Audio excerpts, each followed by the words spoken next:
Learning styles میں جس طرح سے ریسرچ آگے بڑھتی گئی اور ڈفرینٹ اسکالرس نے اپنے کام کو تحقیق کے مدد سے آگے بڑھایا اور ہمارے لیے ڈفرینٹ لائحہ عمل مرتب ہوتے گئے،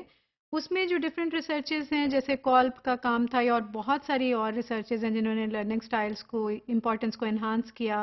اور ہمیں بتایا کہ اس کی ٹیچنگ لرننگ پروسیجر میں ہمیں کس طرح سے سمجھنے میں مدد ملتی ہے،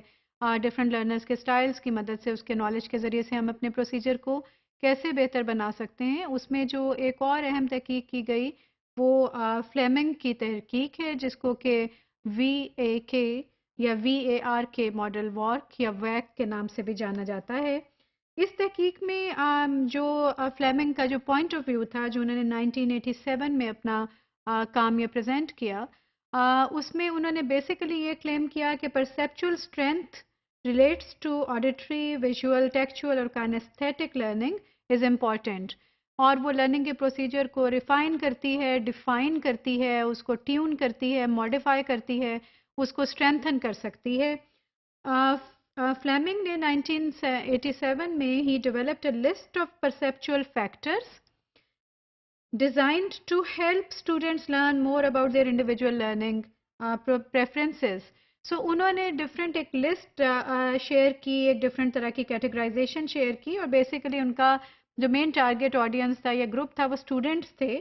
اور ان کا مقصد یہ تھا کہ ہر اسٹوڈنٹ کو یہ پتہ چلے کہ اس کی انڈیویجول لرننگ سٹائل یا پریفرنسز اس کی انڈیویجول لرننگ سٹائل میں وہ کیا ہیں، اس کے پرسیپشن کی پریفرنسز کیا ہیں، تاکہ اس کی لرننگ کو بہتر طور پہ وہ سارے عمل کو وہ طے کر سکے، امور سارے طے کر سکے۔ نیل فلیمنگ نے جو واک ماڈل جو ایشو کیا وی اے آر کے نام سے، اس کا یہ سب سے زیادہ موسٹ پاپولر ماڈل ہے، اور اس میں جو 4 بیسک جو لرننگ پریفرنسز جو آئیڈینٹیفائی کی گئی اور جو پیش کی گئی، اس میں سے نمبر 1 ویژول ہے، نمبر 2 آڈیٹری ہے یعنی aural, number 3 read and write کی ایبلٹی ہے، نمبر 4 کائنیستھیٹک ہے۔ اور انہی کے ہی آپ دیکھیے ان چاروں جو ہم نے کہا visual, auditory, reading writing and kinesthetic, انہی کے جو انیشیل جو الفابیٹس ہیں انہی سے انہوں نے یہ لفظ یا ٹرمینالوجی جس کا کہ ہم وارک کے نام سے یا وی اے آر کے ماڈل کے نام سے یہ جانی جاتی ہے۔ سو ویژول جیسے کہ نام انڈیکیٹو ہے، ویژول میں وہ ساری کی ساری پریفرنسز ہیں، ان بچوں کی وہ صلاحیتیں یا پریفرنسز ہیں جو دیکھ کے ویژولز کو دیکھ کے موویز کی صورت میں، انیمیشنز کی صورت میں، پکچرز کی صورت میں، اپنے ارد گرد آبزرویشنز کی صورت میں جو بچے سیکھنا چاہتے ہیں اور پریفر کرتے ہیں، ان کی اس پریفرنس کو ویژول کے نام سے سمجھا جاتا ہے، یا اس کیٹیگری میں اس کو سب کو اسٹور کیا جاتا ہے، سارٹ آؤٹ کیا جا سکتا ہے۔ آڈیٹری وہ ہے جو کہ سماعت کے ذریعے سے، سننے کے ذریعے سے جو بچے پریفر کرتے ہیں کہ وہ سن کے بات کو زیادہ بہتر طور پہ سمجھ پائیں، تو اس کو اس کیٹیگری میں لے کر آتے ہیں۔ ریڈنگ اینڈ رائٹنگ میں وہ بچے ہیں جو کہ لکھنے سے اور پڑھنے سے کوئی چیز، کوئی پوائنٹ ان کو زیادہ بہتر سمجھ آتا ہے، کتاب ان کے سامنے ہوتی ہے اس کو وہ پڑھ لیتے ہیں، ایک مقالہ ہوتا ہے، نیوز پیپر ہوتا ہے، ڈسکشن سننے کی بجائے وہ اپنے سامنے لکھی ہوئی دیکھنا چاہتے ہیں، اور اس کو لکھی ہوئی کو وہ پڑھ کر بہتر طور پہ ان کا مائنڈ پروسیسنگ کرتا ہے۔ سو اس کو ہم ریڈنگ اینڈ رائٹنگ میں لاتے ہیں۔ اور کائنیستھیٹک میں وہ ہے جو کہ موومنٹ کے ذریعے سے سرٹن موومنٹس کر کے وہ فیل کرتے ہیں چیزوں کو، اور وہ سیکھنا اس کے ذریعے سے چاہتے ہیں۔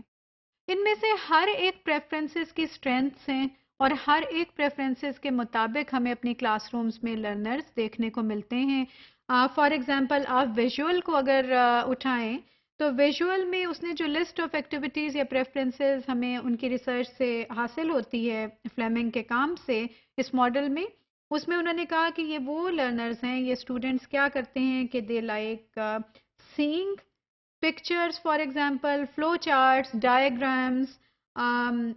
graphs symbols body language دیکھنے سے یہ سمجھ جاتے ہیں۔ اسٹوڈنٹ جو اس کیٹیگری میں جو پریفرنس کر رہا ہے سیکھنے کو، he likes information اور she likes information to be presented as charts graphs flow charts۔ اور اس میں ہمیں تحقیق میں انہوں نے بتایا کہ ہماری کلاس رومز میں تقریباً 60% تک جو